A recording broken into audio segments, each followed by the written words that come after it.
আমার নাম ফাতেমা। বয়স কত? বয়স 1998-তে জন্ম। 98-তে জন্ম, তার মানে ওখানে বলা যেতে পারে 22 থেকে 24 বছর বয়স। জি। আচ্ছা, জন্ম জেলা কোথায়? জামালপুর। জামালপুর, ওকে, ঠিক আছে, বলেন পুরো গল্পটাই শুনি একেবারে ছোটবেলা থেকে, যেখান থেকে বলতে ইচ্ছে করে। আমার যখন বয়স 1 বছর, তখন আমার বাবা তার ভাইয়ের সাথে, মানে আমার কাকার সাথে রাগ করে জায়গা জমি বিক্রি করে ঢাকা নারায়ণগঞ্জ চলে যায়। আমার খালা ওখানে থাকে। আচ্ছা, তো এগুলো আমার মার মুখে সব শোনা। জি।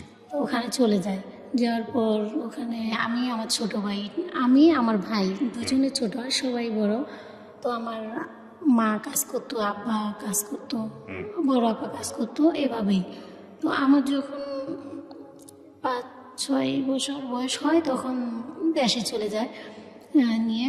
তো জায়গা কিনে ওখানে বাড়ি করে, করার পর স্কুলে লেখাপড়া করি। আসলে ছোট থেকে এতটা মানে এতটাই দুষ্ট যে কোনো মানুষ হয় কিনা জানি না। এটা আপনি ছিলেন? হ্যাঁ, আমি মানে দুষ্টুমির ধরন কিরকম ছিল? ধরন বলতে যদি বলতো যে ওখানে যাস না, ওখানেই আগে যেতাম। আর পোলাপানের সাথে তো পারতামই না, মার খেতাম, আবার ওখানেই যেতাম। আচ্ছা, তো বাসায় আসলে আরও দিত মার, যে ওখানে যেতে নিষেধ করেছি তারপরও কেন গেছো, এরকম একটা ইয়া। আর স্কুলে যেতাম, মানে সাজগোজ জিনিসটা বেশি পছন্দ ছিল, যে বান্ধবীরা সাজতো। আর ছোট থেকে আমার নাচ গান এগুলার দিকে মানে অনেক নারায়ণগঞ্জ থাকছি তো পুরো ফ্যামিলি সহ, মানে এইগুলো মানে আমার অনেক আগ্রহ ছিল ছোট থেকে। যে কোনো একটা হিন্দি গান, বাংলা, মানে যেটাই শুনতাম ওটাই মানে আমার মানে মুখস্থ হয়ে যেত, এরকম একটা। তো আমার মা বাবা এগুলো পছন্দ করতো না। আমি তখন সব ছোট, তো একটু আদরও করতো, আবার শাসনটা বেশি ছিল। তো সেই ওদের সাথে মানে সাজগোজ করে স্কুলে যেতাম, এরকম বাবা মা নিষেধ করতো, ওটাই করতাম। তো একদিন মানে ওইভাবে ক্লাস 3-4 পর্যন্ত পড়ি। পড়ার পর ক্লাস 2-তে থাকাকালীন আমি ওই স্কুলে পড়বো না, আমার মা বাবাকে বলি। তো ওরা বলে যে তাহলে স্কুলে পড়বে না, কোথায় পড়বে? যে বলছি যে বাজারে ওখানে স্কুল আছে ভালো, ওটাতে পড়বো। তো ওখানে একদিন ক্লাস করি। তো আমাদের ম্যাডাম বলে যে তুমি মানে কিভাবে যেন কথাটা উঠে, আমার তো এত মনে নেই, যে ওনার মেয়ে ডাক্তার, ঢাকা থাকে, ওনার একটা নাতি আছে, নাতনি ছোট। তো ওকে, ওর সাথে খেলার জন্য একটা লোক লাগবে। তো ক্লাসের ভিতরে এগুলো আলোচনা করছে। আমি আবার ওগুলো শুনে যে আমাকে পরে বলছে নতুন দেখছে, নতুন ভর্তি হয়েছি, আমাকে অনেক কিছু বলছে, তুমি শুধু খেলবা, ঢাকা থাকবা। তো আমি তো ছোট থেকে ঢাকা থাকি, ওই নেশাটা আমার ছিল যে হ্যাঁ দেশে ভালো লাগে না, ঢাকা থাকবো, এরকম একটা ভালো লাগতো। তো আমি এক পর্যায়ে বলেছি কি যে ঠিক আছে, আমি আপনাদের সাথে ঢাকায় যাব, ঢাকা থাকবো। তো বলে যে ঠিক আছে তুমি বাসায় যাও। তো আমি এরকমটাই ছিলাম যে বলছি না, বাসায় যাব না, আমি আপনার সাথে যাব। কালকে আপনারা যাবেন বললেন, বলে না তোমার মা বাবাকে না বলে কীভাবে নেওয়া যায়? তো আমি বলছি যে না আমি যাব, আমার মা বাবা কিছু বলবে না। আল্লাহ কি বলে। পরে ওই ওনার বাইক ছিল, বাইক দিয়ে ওই ম্যাডামের হাজব্যান্ড আমাদের বাসায় আসে। আমার মা তো কান্নাকাটি, যে কত বড় সাহস, এই ভাতের অভাব না কিসের অভাব, যে ঢাকা যাওয়া লাগবে, চাকরি করা লাগবে, কি ঢাকা যাওয়া লাগবে মানুষের বাড়িতে কেন, অনেক বুঝায়। তো আমি তো বললামই যে একটু যতই বুঝাক, আমি যেটা বুঝি সেটাই করতাম। আর এই জন্যই মারটা বেশি খেতাম আমার ফ্যামিলির হাতে, মা বাবার হাতে। তো তখন আমি বলি যে না আমি যাবই। তো বুঝাইও করতে পারলো না। তো আমি কি করি, যাই, ওখানে যাই। যাওয়ার পরে ভালোই, মানে আমিও ছোট, ওনার নাতনিটাও ছোট। তো আমাকে দিয়ে কোনো কাজ করাতো না। ওনারা সত্যি অনেক ভালো, এরকম মানুষ হয় কিনা জানি না। তো আমি ওনার মেয়ের সাথে খেলতাম। তো এরকম করে একটু ঘর মুছতাম, যদি থালবাটি মাজতাম, এই আমার কাজ। আর ওনার একটা ভাগ্নি আছে, উনি রান্না বান্না করতো, ওনার মেয়েকে আমাদের মানে দুজনকে নিয়ে স্কুলে যাইতো, এরকম একটা। আপনি গেলেন শেষ পর্যন্ত ঢাকাতে? হ্যাঁ গেলাম। তারপর ওইভাবে প্রায় 6 মাসের মতো থাকি। কত সাল সঠিক মনে নাই, মানে ওই বছরটা ট্যুর পড়তে যে পড়ি ওই বছরটাই তো হচ্ছে আমি দেশে যাই, ঈদে আমাকে জামা কাপড় কিনে দেয়, আমাকে এমনি অনেক আদর করতো। দেশে যাওয়ার পরে দেখি সবাই স্কুলে যায়, আমার তো লেখাপড়া হচ্ছে না। তখন ভাবলাম যে এটা কি হলো, ওরা স্কুলে যায়, আমার তো আর ভালো লাগে না। তো আমি বললাম যে আমি আর ঢাকা যাব না। আমার মাকে বললাম, মা আবার রাগ করে বলছে কি কেন যাবি না, তুই তো গেছিস এভাবে, এখন এত তাড়াতাড়ি মানে 7 মিনিটে গেছে এরকমটা। তো আমি আবার কি করলাম, রাগ করে ওনাদের সাথে আবার চলে যাই। আসার পরে 3-4 মাস পর আর ভালো লাগে না, হ্যাঁ আসলে ভালো লাগে। তারপর এক বছর আমি ওখান থেকে পালিয়ে যাই, পালিয়ে আমার বাড়িতে চলে যাই। তো তখন সবাই তো মানে খোঁজাখুঁজি করে চিন্তা, তো বাড়িতে তো আমি হ্যাঁ আমার খালার ওখানে যাই, ওখান থেকে আমাকে দেশে পাঠায় দেয়। তো দেশে যাওয়ার পর ওই আবার স্কুলে পড়ি, এভাবেই চলে। তারপর ক্লাস 5-এ পড়ি, তখন আমাদের ওই বাড়ির আশেপাশে সবাই মানে গার্মেন্টসে চাকরি করে এরকম বলে। তো আমাদের সামনে যায় গল্প করে যে এরকম গার্মেন্টসে চাকরি করি এই সেই। তো বলি যে আচ্ছা গার্মেন্টসে চাকরি মানে কেমন, ওরা বলে যে হ্যাঁ ভালো, অনেক গল্প করে। তো ওটা আমার নেশা ধরে যায় যে হ্যাঁ আমি ঢাকা যাবো, গার্মেন্টসে চাকরি করবো। তো ক্লাস 5-এ থাকা অবস্থায় আমি একবার কি করি, মা মানে কি জানি একটা কাজে দিছে নাকি জানি না, তো আমি হচ্ছে বলছি এটা করতে পারবো না। যে কেন করতে পারবো না, কি করবা, যে গার্মেন্টসে চাকরি করে খাবো। বলে ও ওইটা খুব পারবা না। তো এরকম বলে এক পর্যায়ে আমি মার সাথে রাগ করে ওই অবস্থায় মানে বিকেলের সময় চলে যায় বাসা থেকে। ওকে, তো বাবা কি করতো? আমার বাবা তখন হচ্ছে কৃষিকাজ করতো। ওকে, ঠিক আছে, আমি বাসা থেকে চলে এলাম। বাসা থেকে চলেই গেলাম, যাওয়ার পরে এখন রাতে কিভাবে যাব চিনি না, অথচ ওই যে রাগ ওভাবে চলে গেছি। এক ফুফাতো বোনের বাসায় গেছি, তো ওই ফুফাতো বোনের স্বামী আবার বুঝতে পারছে যে একটুক মানুষ এভাবে যাইতেছে, আমার বাসায় আসছে, তো এর বাবারে বলতে হবে। তো বলে আমার আব্বা সেই রাত্রে ওখানে যায়। যাওয়ার পরে ওনাকে দেখে তো এমনি সাহস ছিল, কিন্তু ওনাকে আবার অনেক ভয় পাইতাম, অনেক মারতো, তো অনেক ভয় পেতাম। তো তখন আমাকে কিছু বলে না, আনে রাস্তায়, যখন আনে অর্ধেক রাস্তা তখন বলে যে জানিস তোকে মন চাইতেছে এখানে মাটি চাপা দিয়ে রেখে যাই। কে বলছে এটা? এটা আমার বাবা বলতেছে যে তোর এত বড় সাহস, তুই ঢাকা যাবি, চিনিস না জানিস না, চাকরি করবি গার্মেন্টসে, কাউকে না বলে এভাবে এসে পড়িস, আমার মান সম্মান নাই, তোর এত বড় সাহস কীভাবে। অনেক শাসায়, তো শাসার পরে আমার তো হাত পা ভয় কাঁপতেছে। আমি মানে উনি আগে আমি পিছনে, উনি আগে আগে যাচ্ছে। তো বাড়িতে নিয়ে যাওয়ার পর ওই উপরে ধর্না যে আছে ওগুলোর সাথে আমার হাত পা বাঁধছে, বাইধে আমাকে অনেক মারতেছে আর বলতেছে বল আরও ঢাকার কথা বলবি, আরও গার্মেন্টসের চাকরির কথা বলবি। তো আমি ওই সময় বলতেছি যে হ্যাঁ আমি ঢাকা যাব, চাকরি করব। তো এক পর্যায়ে ওই যে রামধান ওগুলা নিয়ে সেরা মানে আমাকে জবাই করবে, যে আজকে তো হ্যাঁ যে আজকে তোকে জবাই করব, তোর এত সাহস হয় কি করে। তো আমার মা পা ধরে কান্নাকাটি করে মানে পরিস্থিতি ইয়ে করে, ঠান্ডা করে। তারপর সকালে তো আমার স্কুলে যাব কি, অনেক মারছে, সারা শরীর ব্যথা, স্কুলে যায় না। তো অনেকেই শুনছে লজ্জায় স্কুলে যায় না। যাই হোক, তার কয়েকদিন পর আবার সেই স্কুলে যাই আসি। 5-এ পরীক্ষা দেওয়ার পরে 6-এ উঠি। আমার তখন একটা বোন হয়, ছোট বোন হয়। আমি ক্লাস 6-এ হয়তো 6 মাস ক্লাস করার পরে হয়তো আমার বোনটা হয়। তো ফাইনাল পরীক্ষা দিই, মোটামুটি পাশ করি। লেখাপড়ার প্রতি তো তখন বেশ একটা ইয়ে ছিল না, ওই গার্মেন্টসের ভূত মাথায়, ওটাই ভাবি সারাক্ষণ। তো আমি বললাম, আমার ফুপুরা নারায়ণগঞ্জ থাকে, যে আমি আমার মাকে বললাম যে আমি নারায়ণগঞ্জ যাবো, ফুপু ওদের ওখানে থেকে চাকরি করব। বলে যে আবার এই কথা, তুই কি জীবনে মানুষ হবি না? বললাম না, আমার ভালো লাগে না, আপনার মেয়েকে আমি কুলে নিতে পারবো না, এরকম মানে একটা ভালো লাগতো না। তো শেষ পর্যন্ত ওই আমার বাবা আমার ফুপুর বাড়িতে বেড়াতে আসে, আমি পিছনে পিছনে মানে আসি কাপড় এগুলো নিয়ে। তো আসার পরে তখন আমার বাবা বলে যে দেখ তোকে কিন্তু আজকে আমি মেরে ফেলবো, আমার পিছনে পিছনে আসিস না, তোর কপাল যদি বাঁচতে চাস বাড়িতে ফিরে যা। তো আমি তো ওই যে একটা জিদ, যে যাই করুক আমি ঢাকায় যাব, তো তখন শেষ পর্যন্ত 2 ঘন্টার রাস্তা আমাকে হচ্ছে হাঁটিয়ে নিয়ে গেছে। গাড়িতে গেলে 2 ঘন্টা লাগে, সেখানে আমি হাইটে হাইটে গেছি। তারপরেও তার পিছনে পিছনে গেছি, সন্ধ্যা লাগে গেছে। পরে ট্রেনে ওইটা নারায়ণগঞ্জে আসি, ওখানে এসে চাকরি নেই। নেওয়ার পরে আমার আব্বা চলে যায়, 6 মাসের মতো কাজ করি।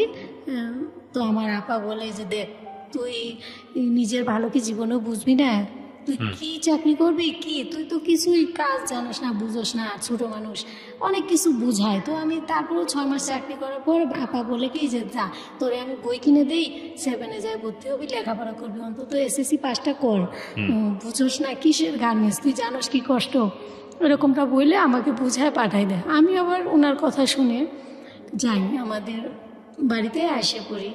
তো আইসে সেরা আমি আর স্কুলে ভর্তি হই না। তো তখন আমার এক চাচাতো ভাই যায়, আমার চাচাতো বোন থাকে এই সাভার। তো ওখান থেকে আমার চাচাতো ভাই যায়।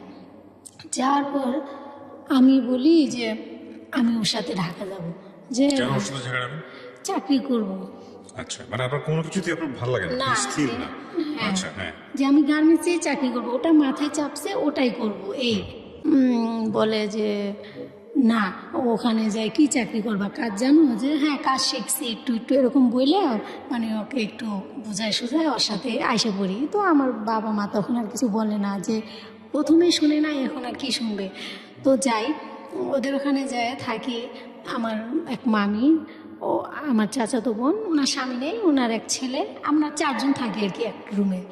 তো ওইভাবে থাকার পর 2-3 মাস থাকার পর ওনারা আসলে যে পরিবেশে থাকে আমার ভালো লাগে না, যে এমন কি। তো অফিসে সবার সাথে পরিচয় হওয়ার পর দেখি যে বান্ধবীরা আছে, ওরা এইভাবে থাকে ব্যাচেলার। তো আমি ভাবলাম ওভাবে থাকবো। তো এরকম কয়েকজনের সাথে পরিচয় হয়, 2 জন। তো বলি ওদের সাথে থাকবো, মামিদের ওখান থেকে আসে পড়ি, আসে ওদের ওখানে যাই। তো ওই ছেলেটা ওদের বাসায় থাকে। তো প্রথম দেখা, কাদের বাসা এটা? মানে আমার বান্ধবীর সাথে যে আমি থাকতে চাইলাম এক বাসায়, তার সাথে। ওই বান্ধবীর বাসাতেই ওই ছেলেও থাকে সাবলেট? হ্যাঁ হ্যাঁ, মানে ওরা ভাই বোন মিলে থাকে, একসাথে থাকে? হ্যাঁ হ্যাঁ, এক বাসায়। তো প্রথম দিন ওর সাথে আমার পরিচয়, যে ও সকালে গোসল করতে গেছে, আমি হচ্ছে মানে ওখানে টয়লেটের ভিতরে না কল নেই, ঠিক আছে। তো আমি বদনা নিয়ে দাঁড়ায় আছি, ও মানে ওখানে কল, বালতি পাতা, ও মানে গোসল করবো এরকম, ওর হাতে মগ। তো আমিও কিছু বলি না, ও কিছু বলে না, দাঁড়ায় আছি। ও কী করলো, মগ দিয়ে পানি দিল। তো ভাবলাম যাই হোক, ওভাবে নিয়ে টয়লেটে গেলাম। এই হলো ওর সাথে আমার প্রথম দেখা। তারপর থেকে আমি কথা বলতাম না, ও বলতো না। তো পরে দেখি যে একই অফিসে, কি ব্যাপার এক অফিসে। তো আমার এক ফ্রেন্ড আছিল, ওকে আবার পছন্দ করতো। তো সবাই বলতো যে ওকে পছন্দ করিস, তো ওর চেয়ে তো ওর বান্ধবীটা ভালো, মানে আমার কথা বলতো। তো এক পর্যায়ে ওর আমার বান্ধবী আবার ওকে পছন্দ করতো না। তো ওর এক বন্ধু আমার কথা যখন বলে, তখন বলে ঠিকই তো বলছিস, ওর থেকে তো ওই বেটার, মানে এরকম একটা ওরা কথাবার্তা বলে। তারপর তো এভাবে আমাকে সরাসরি, আমি ওনাকে তারপর থেকে ছোট ভাই ডাকতাম, যে ছোট ভাই নাম ধরে, আমিও আপনি বলতাম, উনিও আপনি বলতো, ছোট ভাই বলে ডাকতাম। তো এইভাবেই কাজ করি, অফিসে চলে। তো ঈদের ছুটি আসে, তো আমি তো সবসময় বোরকা পরতাম, আর সবসময় মানে স্বাভাবিক সাদাসিধেভাবে চলাফেরা। তো ঈদের ছুটির দিন বান্ধবীরা সবাই শাড়ি পরবে, একটু সাজবে, ওই ভূত মানে ওরা সাজবে আমাকে বলছে। তো আমি কি করছি, মানে গ্রাম্যের সাজ যেটা বলে, ওই সাজটা আমার অনেক পছন্দ ছিল। যে ওই গ্রাম্যে ভাবে যে কাপড় পরে, লাল চুড়ি, এইভাবে ফুল এক সাইডে এইভাবে দিয়ে যে এই সাজে, ওইভাবে সাজে গেছি। সবাই তো অবাক, যে কি ব্যাপার, এইভাবে মানে ও তো এইভাবে আসে না, এইভাবে সাজছে, সবাই ছবি উঠাচ্ছে এরকম। তো অনেকেই, তারপরে ও তো দেখে মানে খুবই মানে অভাবে তাকাই রয়েছে। ওইভাবে ওই দিনটা গেল, ঈদে বাড়িতে গেলাম, আসলাম। আসার পর তখন দেখি সবাই আমাকে মানে অনেকেই এর আগে বলতো, অনেকে স্থানীয় ছেলেরা যে আমাকে পছন্দ করে এরকম। তাই আমি বলতাম না, আসলে আমি এসব বুঝি না, কিসের পছন্দ এসব, আমি এসব ঝামেলায় জড়াতে চাই না। তো তখন ও আবার আমি তো ওকে ছোটো ভাই বলি, ও তো বিষয়টা জানতো যে যেহেতু ও তো পছন্দ করে না কীভাবে বলি, তো এভাবে ওকে বন্ধুকে দিয়ে বলায়। তা আমি বলি আল্লাহ, ওকে তো আমি ছোটো ভাই বলি, এটা কিভাবে সম্ভব? আর ওর বাড়ি কই আমার বাড়ি কই, তো কখনো সম্ভব না। তো অনেক কিছু বলি, তো আমাকে সরাসরি বলে যে দেখো আমি তোমাকে সত্যি ভালোবাসি, তোমাকে ছাড়া আমি আসলে বাঁচতে পারবো না। সরাসরি বলে? হ্যাঁ, সরাসরি বলে। আমি তো রাগে মুখে যা আসছে তাই বলছি, আমি কিন্তু এমনি কাউকে বকি না, অথচ ওই অবস্থায় এত বকা দিছি, ও মানে হাঁ করে তাকাই গেছে যে আমাকে এত বকতেছে, ও তো দেখা যায় ভদ্র, এত বকা কোথা থেকে দিচ্ছে এরকম। তো তারপর এইভাবে অফিসের ভিতরে মানে ওর সাথে আমি কথা বলি না, ও বলতে চায়, এইভাবে ঝামেলা কয়েক মাস কাটার পর এখন পরে এক সময় এক পর্যায়ে আমার ভালো লাগে যায়। হ্যাঁ, যে আমার বাসায় যাইতো, আমার বাসায় আমি এক আপার সাথে যেতাম, আমি আবার অন্য বাসায় থাকতাম পরে, তো আমার বাসায় যাইতো, আমার এক আপার সাথেও রুমমেট, হ্যাঁ সাথেও পরিচয়। তো তখন এক পর্যায়ে ভালো লেগে যায় যখন, তখন আমাকে বলে বিয়ে করবে। আমি বলি ওরে আল্লাহ, বিয়ে এইসব তো এখন না। বলে যে না দেখো, বিয়ে না করলে তাহলে কিসের ভালোবাসা? তো বললাম ও তাই? তো এটা তখন কি বয়স কত আপনার? আমার বয়স ওই তো মানে চাকরি করতে আসলাম, এখানে 6 মাস কাজ করলাম, মানে আর 12-13 বাড়িতে বছর? গেলাম। হ্যাঁ, মানে বাড়িতে থেকে আবার তো মানে 2 মাস পরে, 1 ওই তো মাস পরে 12-13 বছর। আসলাম। আপনার ছেলের বয়স মানে ওই ছেলেটার বয়স কত তখন? ও আমার চেয়ে হয়তো, ওরও বয়স তেমন একটা বেশি না, সঠিক আমি জানি না, ওকে তো আমার চেয়ে বড়ই হবে। ওকে, তারপর তো তারপর এইভাবে ওই বিয়ে করতে হবে? হ্যাঁ মানে ও বলতে, তো আমাকে বলতেছে, আমি বলি যে এটা আসলে কীভাবে সম্ভব? তো আমার বাবা আমার ওখানে বেড়াতে আসে, আমি তখন ফোনও ইউজ করি না, আমি বুঝি না ফোনের বিষয়ে। তো আমার বাবা আসে বলে যে আমার বাড়িতে বেড়াতে যখন আসে, ওর বোনেরা এর ভিতরে সব টের পায় যায় যে আমাকে ও পছন্দ করে, আমিও পছন্দ করি, বা আমাদের যে একটা সম্পর্ক এরকম কিভাবে যেন বুঝে বা জানি না। তো আমার বাবা যেদিন আসে, ওর বোন দুইটা মানে এক পর্যায়ে সাজগুজ করে মাথায় বড় বড় চুল এভাবে সাইডে দিয়ে আমার বাসায় আসে, উন্না দুই কিভাবে যেন নিয়ে ওইভাবে আসে। তো তখন আমি ওদের দেখে অবাক হয়ে যাই যে ওরা এখানে কেন? আইসে সাইডে ওই বাসায় মানুষের কাছে বিচার দেয় যে দেখো, আপনারা দেখেন আমার ভাইটাকে ভুলাইয়া ফালাইয়া এই যে বাসায় আনে, আমার এটা খায় ওইটা খায় এটা নেয়, এরকম একটা কিছু বিচার দিয়ে গেল।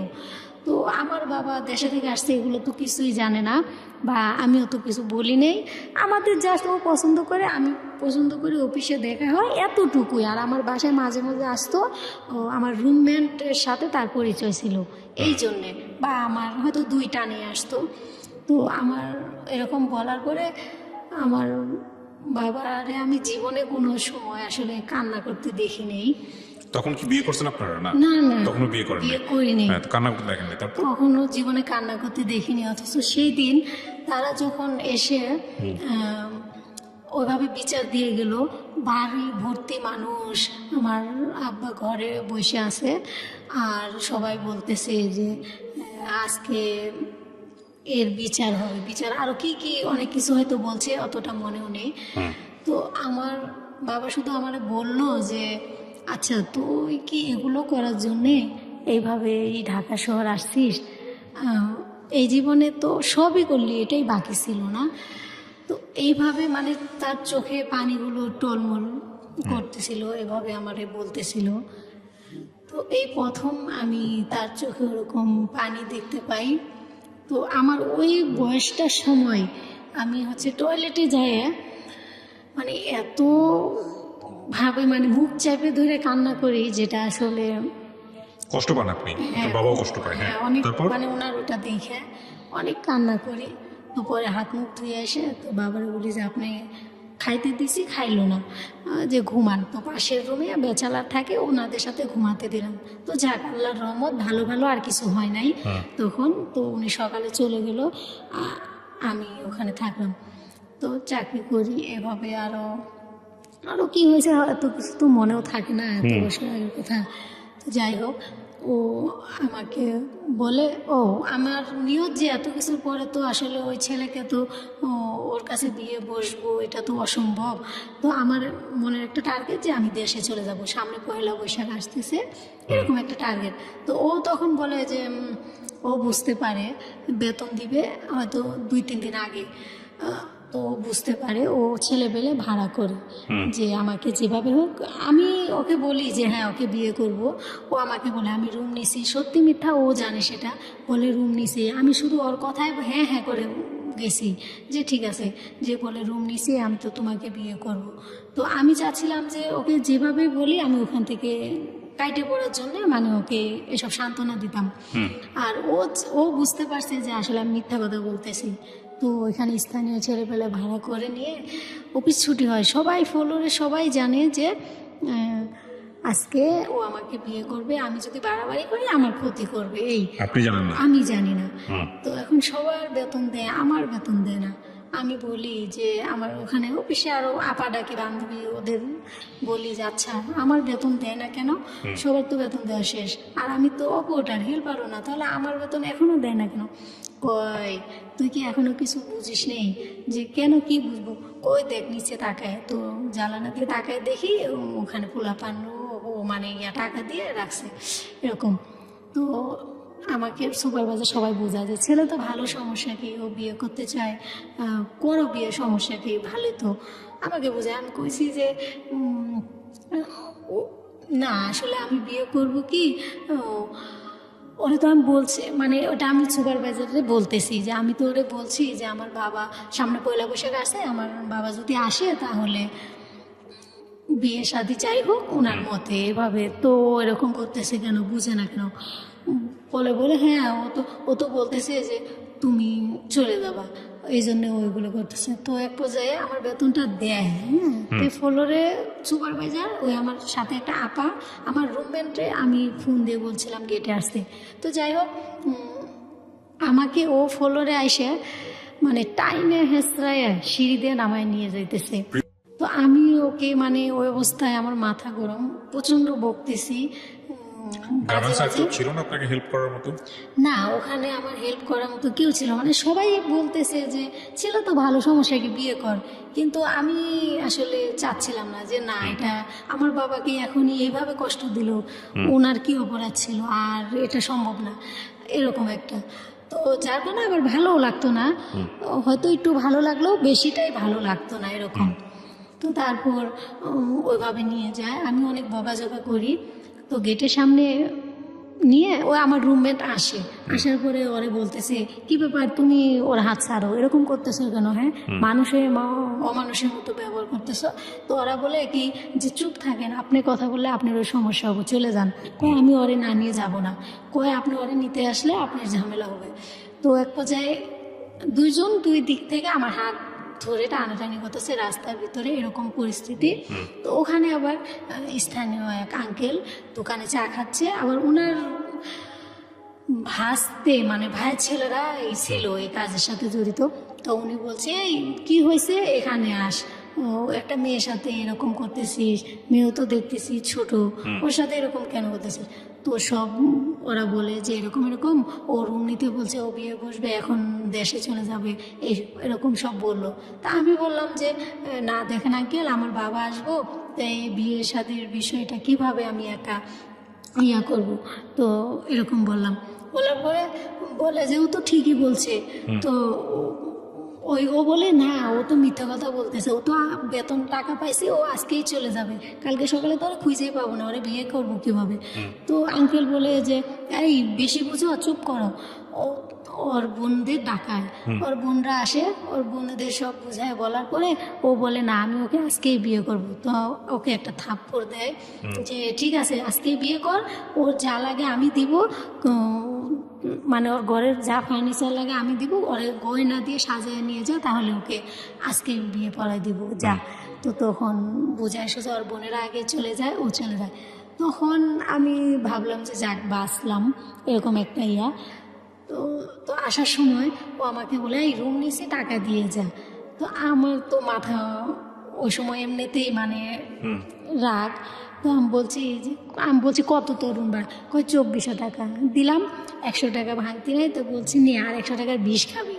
রাগের মাথায় এগুলো বলে এসে বললাম। এখন বাসায় আসার পর আমার আর ভালো লাগে না যে একটা মানুষকে এভাবে বললাম, এটা কি করলাম, একটা জীবনের ক্ষতি করা। তো একটা যদি কিছু করে ফেলে তাহলে আল্লাহর কাছে তো আমি অপরাধী হব, মানে এরকম একটা ভিতরে মানে জাগলো যেটা কি করলাম। তো এক পর্যায়ে ও নাকি, এটা ওর মুখে শোনা কথা, ও নাকি সবাইকে ফোন দিয়ে বলছে যে আমাকে মাফ করে দাও, আমাকে আর কোনোদিন পাবে না, এসে অনেক কিছু নাকি বলছে।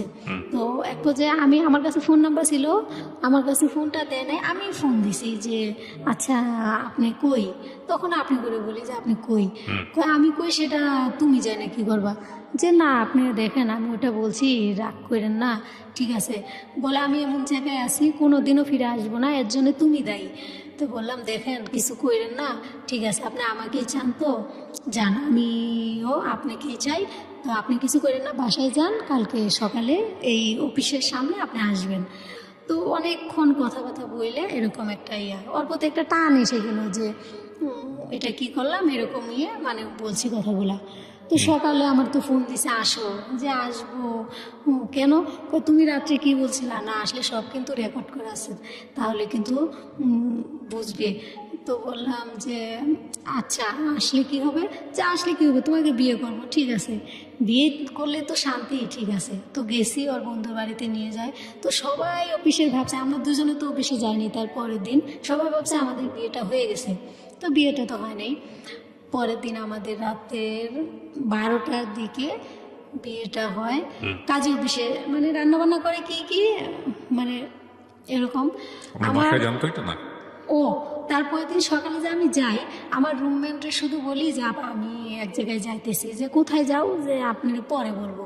তো এই দিক দিয়ে তো আর আমি বাসায়ও আসি না, আমার বাবা আমাকে অনেকবার ফোন দেয়, ফোনটা তো ধরি না। তারপর রাত্রের 8টার দিকে একবার ফোন দেয়, তখন আমি ওদের ওখানে, যে রাত্রের 8টা-9টার দিকে কাজী অফিসে নিয়ে আমাদের বিয়ে হবে, এই ফাইনাল। তো আমার গায়ে যে আগের দিন 3 পিস পরা ওইটাই, আর কিছু না।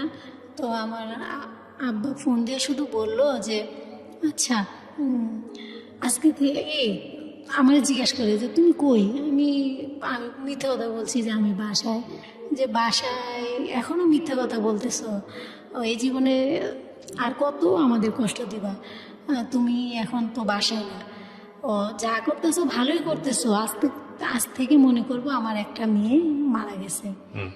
তো ওই কথা বলে ফোনটা কেটে দেয়, আমি বারবার ফোন দিয়ে ফোন অফ করে রাখে। আমি অনেক কান্না করি যে আসলে সবই তো গেল, আর কি করার আছে, কিছু তো করার নাই। তো এক পর্যায়ে ওইভাবেই কাজী অফিসে নেয়, একটা নাকের ফুল কিনে আনে, চুড়ি, এই পেঁচে এতটুকুই, এভাবে নিয়ে কাজী অফিসের বন্ধুরা যায় মিষ্টি কিনে।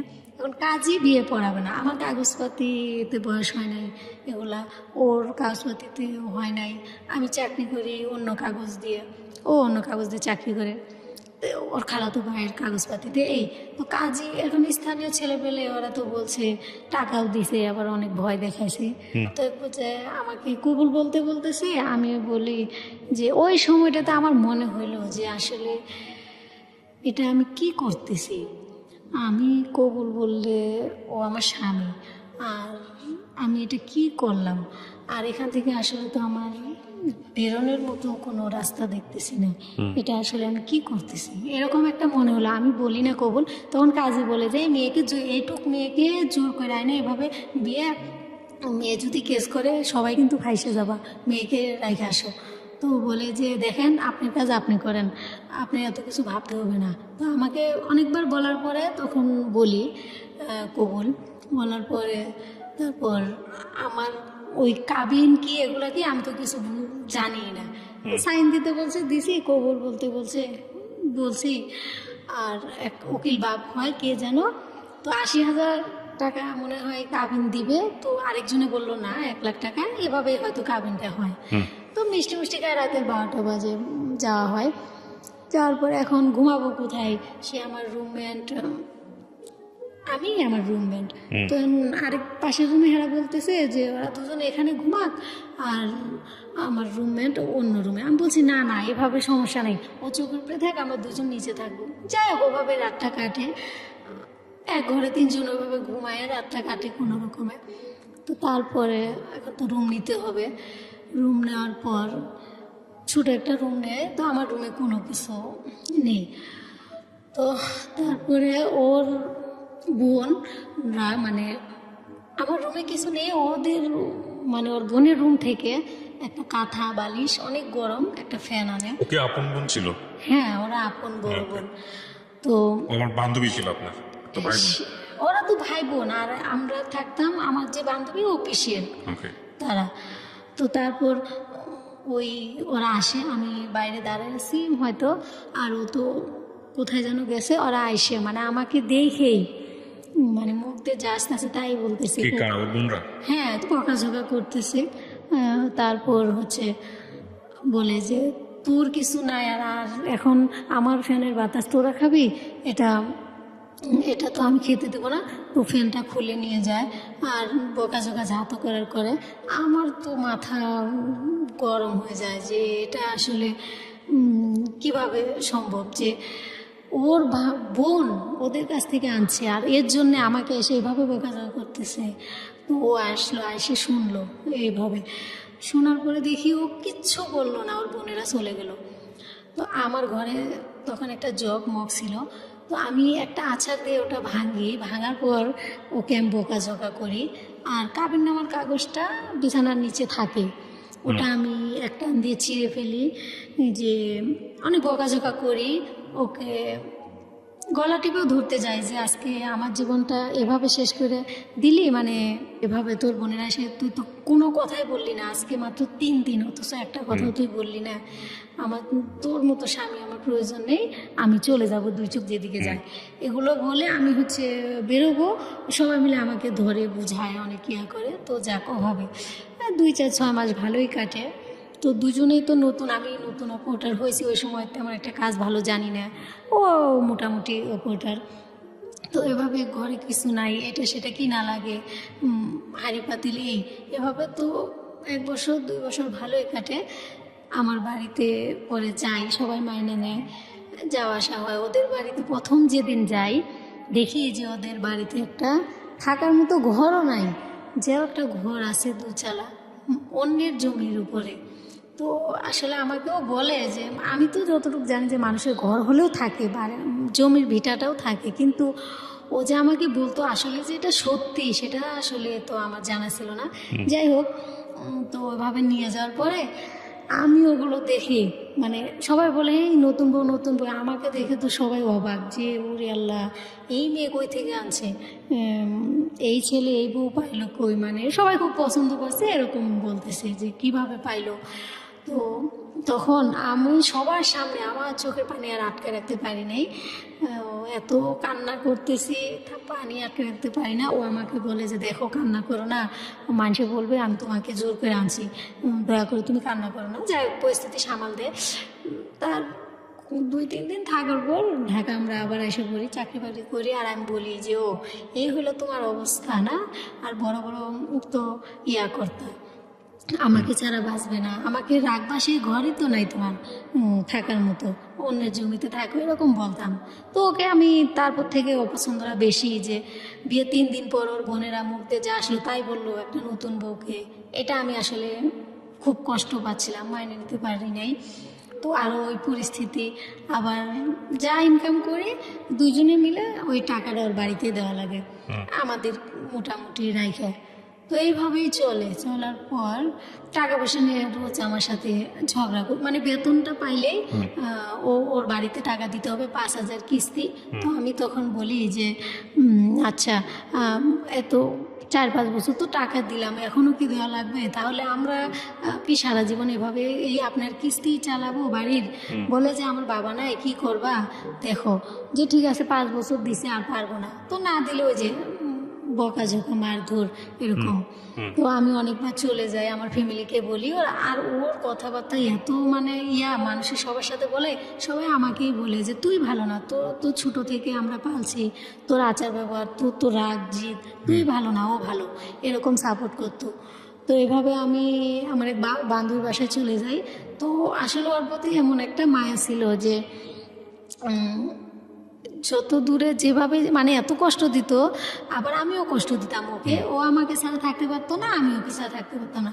আর দুইটা মিষ্টি মিষ্টি কথা বলে ওর কাছে আবার এসে করতাম যে আমি ঠিকানা দিতাম, ও যায় আবার আনতো। এভাবে কয়েকবার চলে যাওয়ার পরেও আবার আমার বোনকে বলি যে আপা, আমার বড় আপাকে বলি যে আপা আসলে না আমি ওর সাথে থাকতে চাই না, কেন আপনারা বুঝেন না, ও তো আমার জীবনটা শেষ করে দিল। ও কি শেষ করছে, নিজের যেভাবে বিয়েটা করছো, আবার মানুষের জীবনে বিয়ে একটাই, কেন আবার এগুলো করা যাবে না, মান সম্মান থাকবে না। তো বললাম যে ও আমার জীবনে যে কি মান সম্মানটা বড়, কই সেটা তোমার ভুল, তুমি করছো, সেটা আমাদের কিছু করার নেই, এরকম তাদের বোঝাতে পারতাম না।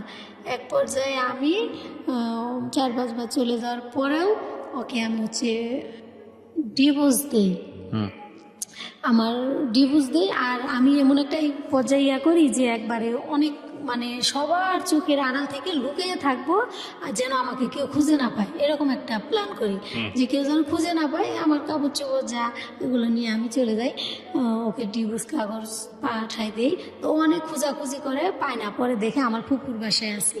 তো আমার আপা আরে বলে যে আমি পত্রিকায় ছাপাবো যে তাহলে তো আপনারা মান সম্মান বুঝবেনই কেমন হয়। তো কী করে যে আপারা বলে যে না এই কাজটা করো না, ওকে যেভাবে পারি তোমার হাতে উঠাই দিব, এই কাজ করো না, আমাদের মান সম্মান থাকবো না। তো ভয় দেখায় ওকে আমি ডিভোর্স কাগজটা পাঠাই, ও ডিভোর্স কাগজটা পায় পাগলের মতো হয়ে যায়। আমি গাজীপুরে এক বান্ধবীর বাড়িতে চলে যাই, ওখানে ভালোই চাকরি করি, 15 দিন ডিউটি করার পর তো ওরা সবাই প্ল্যান করে আছে আমি যে এখানে যে কাজ করছি বেতন নিতে আসবো, আমাকে ওর হাতে উঠাই দিবে। তো এই কথাটা শুধু আমার ফুপু না ফুপা বলছিল আমাকে যে চুপ করে, যে দেখো তুমি তো এখানে আসছো টাকা নিতে, তাড়াতাড়ি চলে যাও, ওরা কিন্তু এই প্ল্যান করে আছে।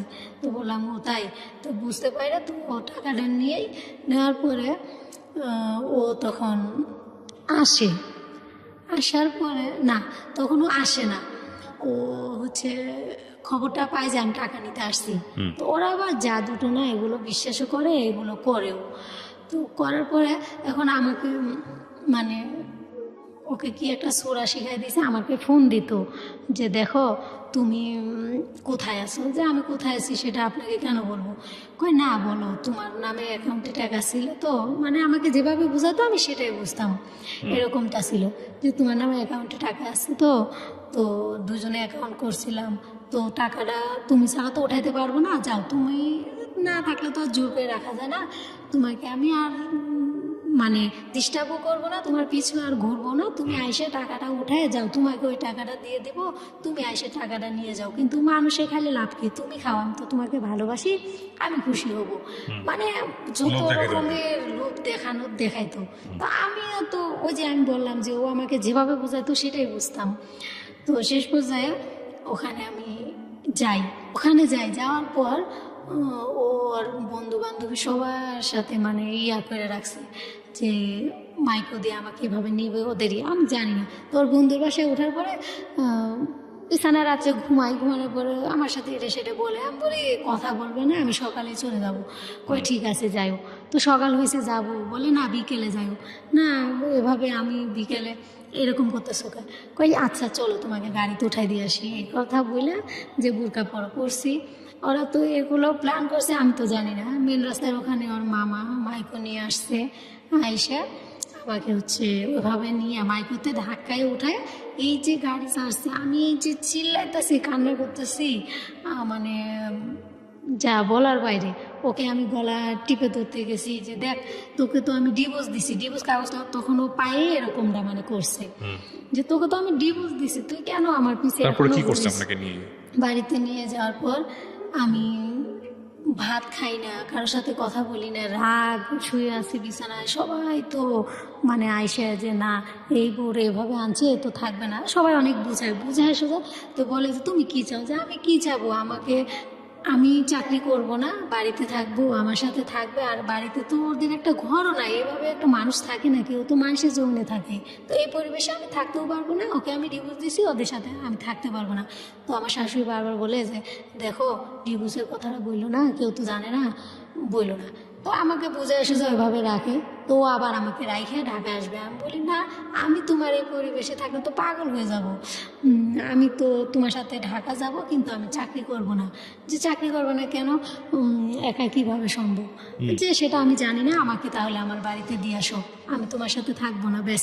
তো যাই হোক, এরপর যে ওর সাথে আসে দেখি যে আমার মায়া লাগে যে থাক, স্বামী তো, রাগ করে কী করবো, করি, দুজনেই চাকরি করি, ঢাকা শহর একা তো হয় না। আমি আবার চাকরি নেই সেখানে 6 মাস ডিউটি করার পর আমার পেটে একটা বাচ্চা আসে। সেই বাচ্চা ডিউটি করতে পারি না, অনেক কষ্ট হয়। 7 মাস পর্যন্ত কাজ করার পর তো ওকে বলি যে ঠিক আছে আমি আমাদের বাড়িতে চলে যাব। তো ওরা সবাই চাইতো আমি ওদের বাড়িতে থাকি। আমি বলছি ওরে বাবা, আমি একটা সুস্থ মানুষ হয়ে তোমাদের বাড়িতে যাই অসুস্থ হয়ে যাই, আর আমি এখন কিভাবে থাকবো? আমি পারবো না। তো ওদের মতের বিরুদ্ধে আমি আমাদের বাড়িতে চলে যাই। যাওয়ার পর ও আমাদের বাড়িতে রেখে আসে। আর তখন আমি মানে একটা স্বর্ণের চেন বানানোর জন্য কিছু টাকা জমাই, ওকে বলি না। তো ও বলে যে ঠিক আছে এখন তো আমার টাকার হাতে নাই, তুমি 3,000 টাকা আমাকে ধার দাও, আমি দিয়ে দিব। তো যাই হোক, এইভাবে বলে পাম দিয়ে টাকাটা নিয়ে ও আসার পর তো আমি দেশে থাকার পর ওর কাছে টাকাটা চাই। আমি চেন অলরেডি বানাইতে দিছি, যে হয়তো চাকরি করতে পারবো কি পারবো না জানি না, তো এটা হয়তো আমার একটা সম্বল থাকবো, এটা ভাইবা যে কিছুই তো নাই, 5-6 বছর তো চাকরি করলাম, কিছুই তো থাকলো না। তো তারপরে চেনটা বানাইতে দিই, এখন ওখানে 2,000 টাকা শর্ট। ওকে বলি, কয় কিসের টাকা, তুমি নিজে অসুস্থ, টাকা করো। বললাম তুমি তো দেওয়ার কথা দেও। তো যাই হোক, টাকাটা দেয় না, এটা নিয়ে ওর সাথে আমি কথা বলি না, রাগ করি। আমার ফ্যামিলি বলে যে তুই কি মানুষ হবি না কোনো দিনও, ওর সাথে এরকম খারাপ ব্যবহার করিস, ফোন দিলে কথা বলতাম না এরকম। তো ও বলতো যে দেখো আমি তো এখন খাইতে পারি না, চলতে পারি না, তোমার টাকা কি করে দেবো? তো তখন আমি অনেক ধরনের কথা বলতাম যে দেখো তুমি খাইতে পারো না, চলতে পারো না, আমাকে ছাড়া হচ্ছে না না, আর এখন তুমি খাইতে পারো না, এরকম অনেক কিছু বলার পর তো তখন আপনি যে সেকেন্ড টাইম ওর সঙ্গে থাকলেন, ও কি আপনাকে বিয়ে করেছিল? যেহেতু আপনি ডিভোর্স দিয়ে দিয়েছেন, বিয়ে না করে আপনারা থেকেছেন। হ্যাঁ, বিয়ে Okay. মানে সবাই বলে যে এটা ডিভোর্স হয় না এক পক্ষ থেকে, তাই এই জন্য আর বিয়েটা প্রয়োজন হয় নাই। তো তখন এক যে আমার বাচ্চাটা হয়, তো বাচ্চাটা মারা যায়, ও আবার ঢাকা আনার পর আমার ওখানে আমার বোনের মানে ওনাদের ফ্যাক্টরি আছে, গার্মেন্টস, ওখানে ওকে কাজে দেয়, আমি বাসায় থাকি। ওখানে কাজে দেওয়ার পরে তো আমাকে এতদিন বলতো যে আমার ভুল, আমার আপা বলে যে দেখি এখন কার ভুল, বাচ্চাটা তো মারা গেছে, তো আল্লাহ যা করে ভালো করে এখন দেখবো কে ভুল কে সঠিক। তো এরকম একটা তো আমার সাথে যেরকম করে আমি মানে আমার আপাকে সবটা বলি। তো ও এক পর্যায়ে কী করে, ওদের আপার ফ্যাক্টরি থেকে অনেকগুলা গেঞ্জি মানে লেডিস সুন্দর সুন্দর প্লাজো শার্ট এগুলো তৈরি হয়, তো সেগুলো নিয়ে লুকায় রাখে রুমে। তা আমি হঠাৎ করে মানে ওই সানসেট উপরে রাখে, আমি বলি যে এগুলো কি, দেখি ওরে প্রশ্ন না করে আমার আপার কাছে নিয়ে যাই যে আপা এই দেখেন এগুলো আমার রুমে। এগুলো তোর রুমে মানে ওরে জিজ্ঞেস করছিস? যে ওরে কি জিজ্ঞেস করবো, এগুলো পাইলাম আপনারে দেখাইতাছি। তো ও আবার একদিন খুঁজে, তো আমি বলি কি খুঁজেন? কয় যে আমি এখানে কাপড় রাখছিলাম। যে হ্যাঁ কাপড় তো রাখছিলেন, আমারে তো বলতে পারতেন, বলেন নাই তো। তো আপারে দেখাইছি, আপার কাছে তো দিছি, আপা আপনি ডাকছে। তো আপা সেই দিন ওরে মানে অনেক অপমান করে যে আমি তো মানুষকে এমনি দেই, আর তুমি এই কাজটা কিভাবে করলা? তুমি আমার বোনের স্বামী, তুমি চাইলে তো মুখ দিয়ে বলতে দেরি, তোমাকে তো 10-20টা দেওয়া ব্যাপার না, তুমি এই কাজটা কিভাবে করলা? মানে ওকে সব দায়িত্ব দিছিল, মানে সবার বেতন দেওয়া এই দেওয়া এরকম একটা দায়িত্ব ছিল।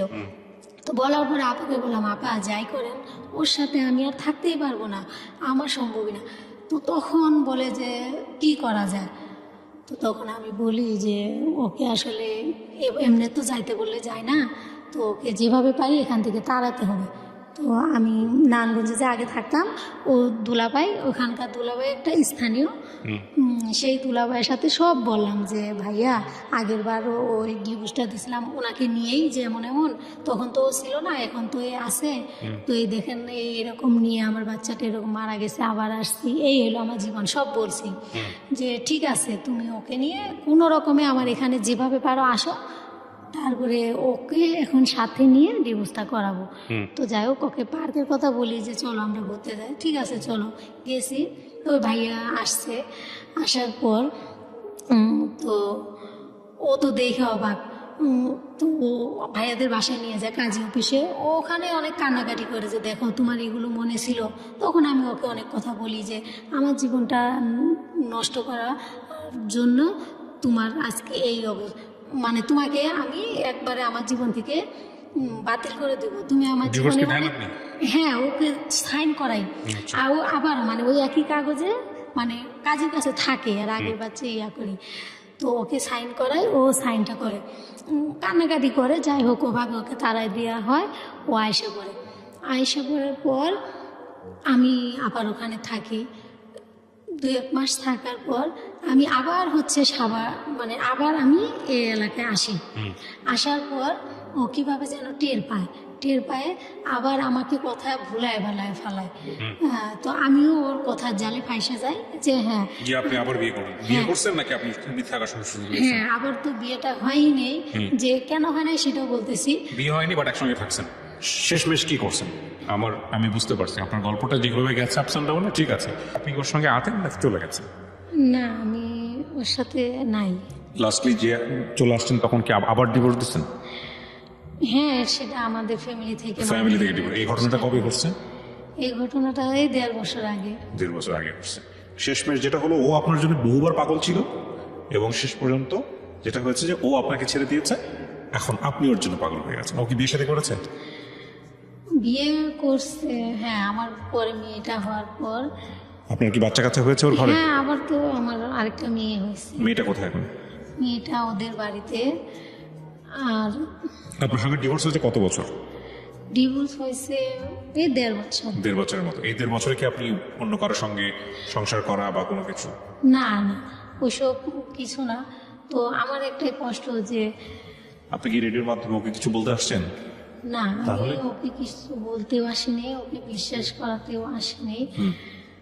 আমি শুধু এখানে আসছি যে আমার মা বাবার মনে যে আঘাতগুলো দিছি, আর আমার মা বাবা আমাকে আমার ভালোই চাইছে, তারপরেও তাদের এত কষ্ট দিছি, যার কারণে আজকে আমি সুখী হতে পারিনি। এই রিয়েলাইজেশনটা, এই মূল্যায়নটা খুব গুরুত্বপূর্ণ।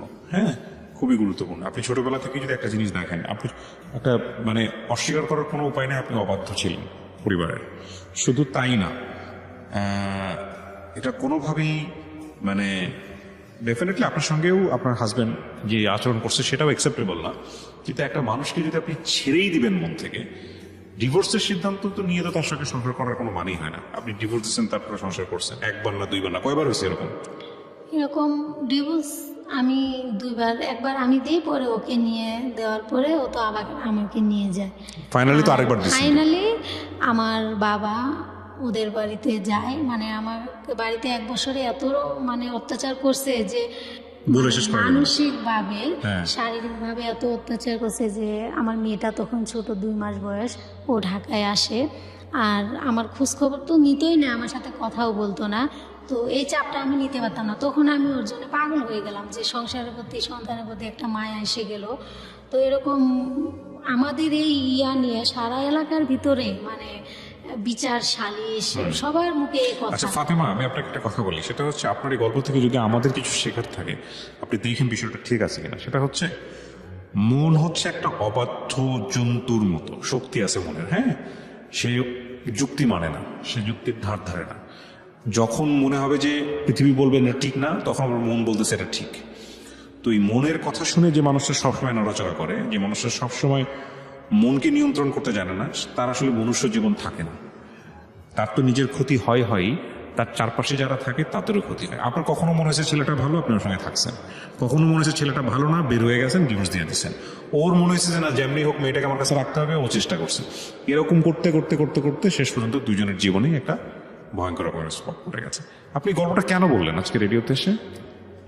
আমার মেয়েটার জন্যে, আমার মা বাবার জন্যে দুইটাই অপশান। আমার মেয়েটা হচ্ছে, আমি তো ওর সাথে যোগাযোগ করতে পারি না, আমি পাশের বাসায় ওদের কাছে ফোনটা দিই, দেওয়ার পরে ওরা হচ্ছে, আমি জিজ্ঞেস করি আমার মেয়ের বিষয়ে, তো ওরা মাঝে মধ্যে বলে যে না তোমার মেয়ে মাশাআল্লাহ ভালো আছে, কিন্তু তোমার কথা তো বলাই যায় না। যে কেন বলা যায় না, যে তোমার শাশুড়ি যদি শুনে বলে যে খবরদার ওর কথা বলবি না, এরকম। মেয়ের বয়স কত যখন ওখানে নিয়ে আসছেন?